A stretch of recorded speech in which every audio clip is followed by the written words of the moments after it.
صدق اللہ العظیم وصدق رسوله النبی الکریم الامین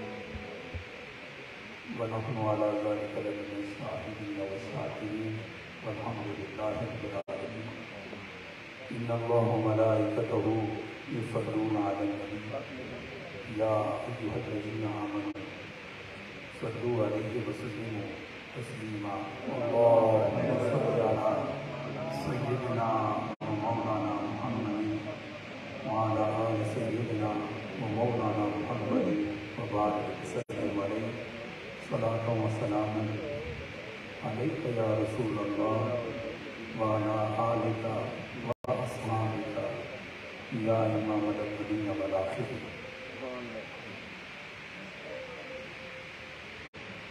برادران اسلام و برادران طریقت،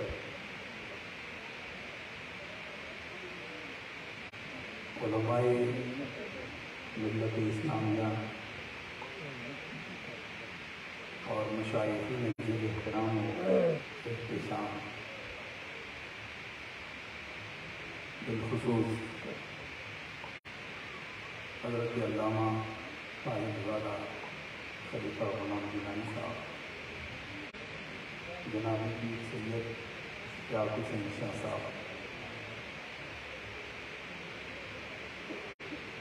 ناٹنگھم سے علمی اور روحانی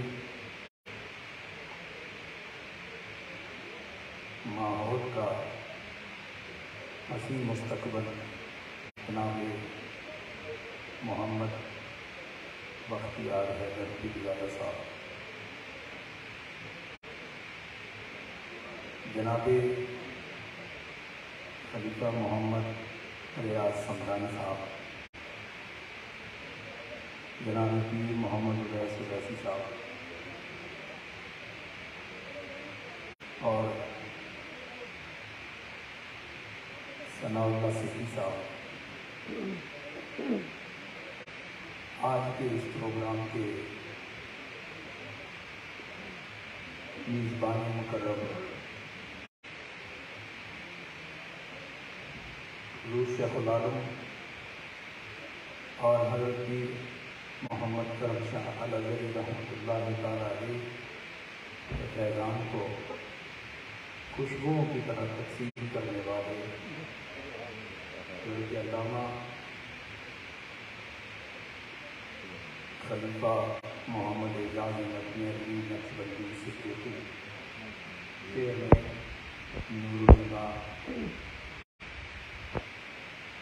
اور آپ تمام برادران اسلام و برادران طریقت، وقت کافی ہو چکا ہے، میں بھی کوئی لمبا عنوان پیش کرنے سے قاصر ہوں، لیکن مختصر سی گفتگو کے لیے ایک جستجو کی تھی، وہ آپ کے سامنے رکھنا چاہتا ہوں. گفتگو والا اختصار اس شرط پر ہوگی کہ مجھے آپ کی توجہ چاہیے. توجہ ہوئی تو گفتگو پیار میں بھی ہوگی، اختصار میں بھی ہوگی، اور وہ اختصار اور وہ پیار جس سے محبوب کی ادا نصیب ہو جائے، وہ اس تفصیل سے بہتر ہے کہ جس میں محبوب کے گلی کی گرد راہ نظر نہ آئے. آپ کی برطانیہ کے ماحول میں ہے، اور یہاں شعر و شعور و شاعری کا بڑا رنگ بھی ہے، بڑا ڈھنگ بھی ہے. کسی نے کہا تھا کہ طوفان نوح لانے سے اے آنکھ کیا فائدہ، طوفان نوح لانے سے اے آنکھ کیا فائدہ، دو اشک بھی بہت ہیں گر اثر اثر کریں. میں سوچ رہا تھا کہ میں یہاں آیا تھا تو مسجد کا افتتاح ہوا اور میری سعادت ہوئی، اور یہاں سے سیدھا میں عمرے کی ادائیگی کے لیے گیا۔ آج واپس آیا تو عمرے کی سعادت ساتھ ہے۔ یہ بڑا ایک میں سمجھتا ہوں رحمتوں کا ایک خزینہ ہے، اور افتتاح کے بعد عمرے کا نصیب ہونا اور پھر اس میں میلاد مصطفیٰ کا منعقد ہونا اور پھر اس کی شرکت کے لیے سعادت عمرہ اور حرمین طیبین کی حاضری کے نور سے منور ہو کے آنا، یہ بھی بڑا فضل ہے، بڑا کمال ہے اور بڑا جمال ہے۔ میں حضرت علامہ مولانا محمد اعجاز علی صاحب کو دل کی گہرائیوں سے اب یہ تبریک پیش کرتا ہوں کہ آپ نے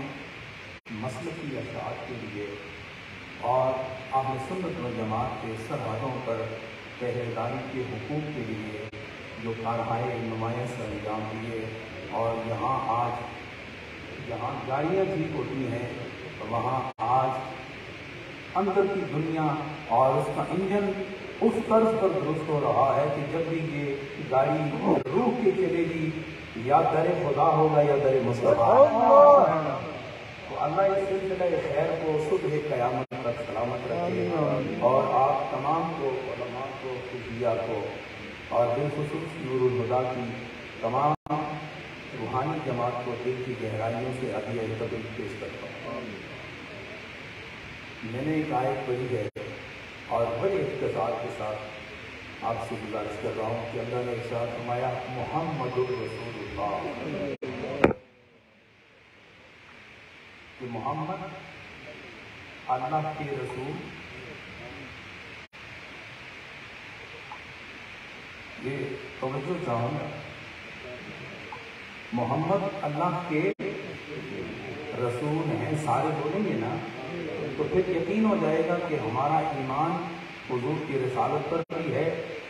حضور کی نبوت پر بھی ہے،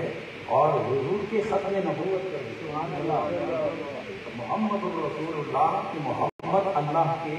رسول ہیں، ہم نہیں ہوں گے تب بھی رسول ہیں، جب ہم نہیں تھے تب بھی وہ رسول تھے، اور جب کچھ نہ تھا پھر بھی رسول تھے، اور کچھ نہ ہوگا تب بھی وہ رسول تھے۔ تو اب یہ سارا تصور ذہن میں رکھ کے ترجمے کی طرف آئے۔ اللہ نے فرمایا محمد الرسول اللہ، محمد اللہ کے رسول ہیں، اور آگے فرمایا والذین معہ اشداء علی الکفار رحماء بینہم تراہم رکعا سجدا یبتغون فضلا من اللہ ورضوانا ذلک مثلہم فی التوراۃ وذلک مثلہم فی الانجیل سیماہم فی وجوہہم من اثر السجود۔ یہ ساری آیتیں اور یہ سارا تسلسل میں نے اس لیے آپ کے سامنے رکھا کہ عموماً جب میں علامہ صاحبزادہ غلام گیلانی صاحب یا محمد بختیار حیدر صاحب کی بات کروں گا تو میں ان کی صفات کو بیان کروں گا۔ فلاں گھر سے ہیں، فلاں علاقے سے ہیں، اتنا پڑھے ہوئے ہیں، یہ خصوصیات ہیں، یہ معاملات ہیں، یہ شرط ہے، یہ شرافت ہے، یہ کرامت ہے، یہ فضیلت ہے، یہ امتیاز ہے، اور اس طرح پرواز ہے۔ تو جب نام لیا جائے نا تو پھر اسی کی تعریف و توصیف کے تسلسل کو آگے چلایا جاتا ہے، یا اگر نام کسی کا لیا جائے اور اس کے مقام و مرتبے کو بھی بیان کیا جائے تو پھر اس ڈیٹیل میں جو چیزیں آتی ہیں پھر عمومی ماحول میں اسی ہی کو بیان کیا جاتا ہے۔ لیکن بڑے کمال کی بات ہے کہ اللہ نے محمد الرسول اللہ کا ذکر کرنے کے بعد محمد کی صفات کو یہاں نہیں بیان کیا، فرمایا محمد کو تم کیا جانو کہ وہ کیا ذات ہے اور کتنی بڑی ہے۔ محمد عربی نے تو پہلے ہی فرما دیا تھا کہ لم یعرفنی حقیقتاً غیر ربی، میری حقیقت سوائے رب کے کوئی نہیں سمجھتا۔ ہاں اگر مجھے سمجھنا چاہتے ہو تو خدا نے پہلے ہی فرما دیا والذین معہ اشداء علی الکفار، اگر مجھے سمجھنا ہو تو ایک طرف ابو بکر کو دیکھو تو دوسری طرف علی المرتضیٰ کو دیکھو، ایک طرف حضرت فاروق اعظم کو دیکھو اور پھر حضرت عثمان غنی کو دیکھو، حسنین کریمین کو دیکھو۔ جب ان کو سمجھ جاؤ گے تو پھر مجھے بھی سمجھ جاؤ گے، اور جب مجھے سمجھو گے تو قرآن کا یہ فرمان تم پر گواہ ہوگا، اور وہ کیا ہے؟ محمد الرسول اللہ، محمد اللہ کے رسول۔ اب یہاں حضور علیہ السلام کی بات کو بیان کیا جانا چاہیے، محمد الرسول اللہ یہ ٹاپک ہے نا، اور ٹاپک کے ذیل میں ٹاپک کے مقصود کو بیان کیا جاتا ہے، اور اس کے مراد کو اور اس کے منتہا کو بیان کیا جاتا ہے، لیکن اللہ نے ایسا نہیں کیا۔ اللہ نے کیا کیا؟ اللہ نے فرمایا والذین معہ اشداء علی الکفار۔ محمد الرسول اللہ کے بعد اگر ان کی صفات کو دیکھنا ہو تو پھر دیکھو والذین معہ اشداء علی الکفار، جو محمد کے ساتھ ہیں وہ کیا ہے؟ فرمایا رحماء بینہم، یہ ایک دوسرے کے لیے بڑے رحم دل ہیں، یہ ایک دوسرے کے لیے جذبہ خیر اور سگالی کا پیغام رکھتے ہیں۔ ان کے ظاہر کو دیکھو، ان کے باطن کو دیکھو، ان سے نفاق دور ہو گیا، ان سے شرک دور ہو گیا۔ یہ وہ شخصیات ہیں کہ رضی اللہ عنہم ورضوا عنہ، اس فرش زمین پر جنہیں خدا نے اصحاب محمد میں سے اپنی رضا کا جام پلایا ہے، تو یہ وہ لوگ ہیں کہ یہ خدا سے راضی ہو گئے ہیں اور خدا ان سے راضی ہو گیا ہے۔ رحماء بینہم، ہم آپس میں رہیں، ایک دوسرے پر اس کو اطلاق کرو، اس کو جاری کرو تو سمجھ آئے گی۔ آپس میں دشمنیاں ہوتی تھی، بولو ہوتی دشمنی، آپس میں نفرت بھی ہو جاتی، آپس میں اختلاف بھی ہو جاتا، آپس میں ڈھیر سارے معاملات ہو جاتے، لیکن کیا ہو جائے کہ صحابہ خدا گواہی دے رہا ہے رحماء بینہم۔ لوگ میلاد مناتے ہیں نا، ارے میلاد مناؤ نا، تو میلاد والے کو خوش کرنا ہو تو پھر ان کا ذکر کرو کہ جن کے ذکر سے نبی بھی خوش ہوتا ہے اور نبی کا خدا بھی خوش ہوتا ہے۔ اختلاف ہو سکتا ہے، لیکن صحابہ کے متعلق اللہ نے ارشاد فرمایا رحماء بینہم، یہ ایک دوسرے کے لیے رحم کا جذبہ رکھتے ہیں، یہ ایک دوسرے سے محبت کرتے ہیں۔ میں نے بڑا غور کیا کہ یہ ایک دوسرے سے محبت کیوں کرتے ہیں، تو میں نے محسوس کیا کہ ان کی آنکھوں میں جب چراغ عشق مصطفی روشن ہوتا ہے، جب ان کے دل میں چراغ عشق مصطفی کا نور چھلک کر کبھی ظاہر سے کبھی باطن سے وہ باہر آتا ہے، تو انہیں وہی کیفیت اپنے اندر بھی نظر آتی ہے۔ تو خدا نے ان دونوں کی کیفیت کو دیکھ کے ارشاد فرمایا اور نبی کے صدقے اور نبی کے لیے ایک دوسرے سے پیار کرنے والوں، مجھے تمہاری ادا اتنی پسند آئی کہ قیامت تک کے لیے تمہارے جذبہ رحمت کو میں نے ثبت کر دیا، اور یہ اعلان کر رہا ہوں کہ رحماء بینہم، صحابہ وہ ہیں جو ایک دوسرے سے نبی کی وجہ سے پیار کرتے ہیں۔ اور فرمایا ان کے درمیان کبھی سے اختلاف نہیں آ سکتا۔ اور پھر فرمایا بارش سے مت گھبراؤ جانا، آپ یہ سمجھتے ہیں یہ آسمان کی بارش ہے، اس سے انکار نہیں ہے، لیکن یہ آسمان کی بارش اس پردے سے نیچے تو نہیں آ سکتی، تو اس کا مطلب ایک بارش اور ہے جو عرش سے آتی ہے اور ہم سے اتر جاتی ہے۔ فرمایا رحماء بینہم، ایک دوسرے سے محبت رکھتے ہیں، اور آگے فرمایا اشداء علی الکفار، یہ کیا ہے؟ اشداء علی الکفار، آپس میں رحم دل ہیں، رحمت کا جذبہ رکھتے ہیں. اور اشداء علی الکفار، اگر ان کی شدت دیکھنی ہو، ان کی حدت دیکھنی ہو اور ان کا جذبہ انتقام دیکھنا ہو، تو پھر جب ان کے سامنے علی ہو اور علی کے سامنے مرحب ہو، ابھی بیان کیے نا، علی ہو اور سامنے مرحب ہو، تو جس کو علی کاٹ کے رکھ دے، زمانہ اٹھے یا نہ اٹھے، وہ مرحب نہیں اٹھ سکتا. اس لیے کہ اشداء علی الکفار، اور وہ شدت کیوں ہے؟ کہا ہر وہ بندہ اس کو وہ کافر سمجھتے ہیں جو نبی کا دشمن ہوا کرتا ہے. سبحان اللہ، جو نبی کا دشمن ہوا کرتا ہے. اس کے لیے جب صحابہ کے بیعت کو دیکھو گے تو تمہیں شدت نظر آئے گی، جلال نظر آئے گا، اور تمہیں صلابت نظر آئے گی، اور حضور علیہ الصلوۃ والسلام کی نیابت نظر آئے گی. حضرات گرامی، ایک چیز ذہن میں رکھیں کہ اس وقت صحابہ کرام، میری طرف توجہ کرو،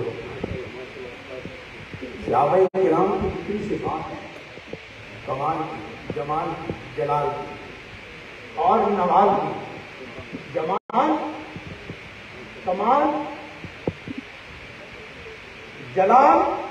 اور نوال، یہ ساری دیکھیں، یہ تو وہ صفات ہے جو حضور علیہ السلام سے ملتے رہے. سبحان اللہ. بسا اوقات کسی سے صفت لی جائے نا تو وہ کچھ عرصے کے بعد ختم ہو جاتا ہے، لیکن صحابہ اہل بیت یہ وہ جماعت ہے کہ جب حضور کی نظر ان پر پڑ گئی تو پھر صرف نظر نہ رہی، بلکہ ان کو منظور نظر اور مقرون قلب و جگر بنایا، اور اتنا منظور اور اتنا مقرون بنایا کہ خدا کو بھی یہ نسبت پسند آئی، اور فرمایا اشداء علی الکفار والوں اور رحماء بینہم کا نور رکھنے والوں. اسی نسبت کی وجہ سے ذالک مثل فی التوراۃ، تمہاری مثالیں اور تمہارا تذکرہ پچھلی کتابوں میں، چاہے وہ تورات ہو یا زبور ہو، ان کو تلاش کیا جائے تو یاد رکھو تمہیں حضور علیہ الصلوۃ والسلام کہ ان غلاموں کی مثالیں وہاں چمکتی ہوئی نظر آئیں. حضرت ایک اور میں آپ سے بات کرنا چاہوں گا. سمندر سے قطرہ ایسے نکلے اور آپ کی برتن میں آ جائے، سمندر کے کنارے جاؤ کہ وہاں لہریں اٹھتی ہیں، ہوائیں چلتی ہیں، اور برتن ہاتھ میں ہو تو سمندر سے ایک قطرہ اچھل کے آپ کے برتن میں آ جائے تو آپ اتنے کہیں گے نا کہ یہ قطرہ ہے اور وہ سمندر ہے یا پلزم ہے یا اوشن ہے. کوئی بندہ توجہ فرمائیں گے، کوئی بندہ قطرے کی صفات کا انکار کر کے دکھائے. بات ذہن میں رکھیں کہ اگر قطرے میں کوئی صفت ہے تو ماننا پڑے گا کہ وہ صفت پہلے سمندر میں ہے تو سمندر میں ہے تو قطرے میں بھی ہے، اور اگر وہ سمندر میں نہیں ہے تو پھر قطرے میں بھی نہیں ہے. وہ ساری صفات جو اللہ نے سمندر میں رکھی ہے وہ سمندر میں موجود ہے، اور اس میں سے قطرے کو باہر نکالو تو جو صفات قطرے میں ہوتی ہے سمندر میں ہوتی ہے وہ قطرے میں بھی موجود ہوتی ہے. تو میں یہی کہنا چاہتا ہوں کہ نبی کی صفات کو اگر پھیلا ہوا دیکھنا چاہتے ہو تو ایک طرف صحابہ کی جماعت نظر آئے گی تو دوسری طرف اہل بیت نظر آئیں گے، اور ان دونوں کو سمٹا لو تو سمندر دیکھنا چاہو در مصطفیٰ پر تو محمد عربی کی ذات نظر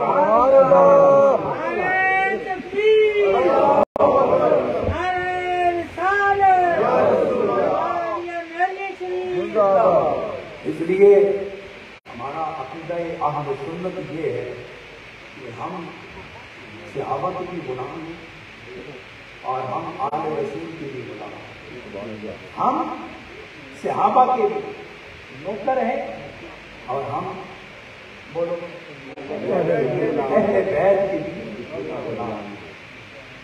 تو جب غلام ہو اور ہمارے اور ان کے درمیان آقا اور غلام کا تعلق ہو تو غلام کا آقا کے لیے ادب ہوگا کہ نہیں؟ بولو احترام ہوگا، اور اگر نہ ادب ہو نہ احترام ہو تو پھر غلامی کا تعلق ہے نہیں ہے۔ اور یہ اہل سنت و جماعت وہ جماعت ہے جو حضور صلی اللہ علیہ وسلم کے فرمان کی روشنی میں اگر کوئی صحیح جماعت جو صحیح صادق آتی ہے اہل سنت و جماعت پر، تو وہ جماعت ہے کہ جن کے دل میں اللہ تعالیٰ نے صحابہ کا بھی احترام رکھا ہے اور اہل بیت کا بھی احترام، اور جو ان کا احترام کرتا ہے انہیں کیا میسر آتا ہے؟ بس مجھے اپنی بات میں غالباً ابو اسحاق اور بیہقی نے حضرت ابو قتادہ رضی اللہ تعالیٰ عنہ کو روایت کیا ہے کہ جب حبشہ سے نجاشی نے ایک ڈیلیگیشن کو بھیجا، ایک جماعت کو بھیجا کہ جاؤ میرے آقا کی خدمت میں حاضر ہو، جن کے قدموں پر میری جان بھی نثار ہوتی ہے اور میرا جسم بھی قربان ہوتا ہے، سبحان اللہ، جاؤ جا کے آخری دے جب آدمی نہیں تھا تو حضور صلی اللہ علیہ وسلم ان کے لیے کھانے پینے کا خدمت کا فریضہ خود سر انجام دے دیں۔ آپ کو سمجھا رہے وہ وفد ڈیلیگیشن جماعت مدینے میں، اور حضور صلی اللہ علیہ وسلم خود ان کی خدمت فرائض اس کے سر انجام دے رہے ہیں۔ صحابہ آگے آتے ہیں عرض کرتے ہیں یا رسول اللہ، ہم جو آپ کے نوکر ہیں، آل رسول کہتے ہیں ہم جو آپ کے نوکر ہیں، تو آپ ان کے خدمت کے فرائض کیوں سر انجام دیتے ہیں؟ یہ خدمت بھی ہم سر انجام دیتے ہیں۔ تو قربان جائیں حضور علیہ السلام کے ان لفظوں پر، آج اگر ان لفظوں کو کوئی سمجھ لینا تو اس کی خدمت کے لیے یہی کافی ہے کہ وہ خدا کے ہاں بھی مقبول ہے اور مصطفیٰ کے ہاں بھی قبول و مقبول ہے۔ حضور علیہ السلام نے ارشاد فرمایا انہم کانوا لاصحابنا مکرمین، انہم کانوا لاصحابنا مکرمین فاحب ان اکافئہم، اور قربان جائے اے نبی محترم اور نبی اعظم کہ آپ کو اپنے اصحاب اور آل اور اس کی محبت کا کتنا بڑا احساس ہے۔ آپ نے فرمایا میرے صحابہ ان مہمانوں کی مجھے خود خدمت کرنے دو، اس لیے کہ جب میرے صحابہ ان کے ہاں گئے تھے تو ان لوگوں نے میرے صحابہ کی بڑی تکریم اور عزت کی تھی۔ میں چاہتا ہوں کہ انہیں دنیا میں بھی اور آخرت میں اتنا بدلہ دے دوں کہ یہ مجھ سے راضی ہو جائیں اور میں ان سے راضی ہو جاؤں۔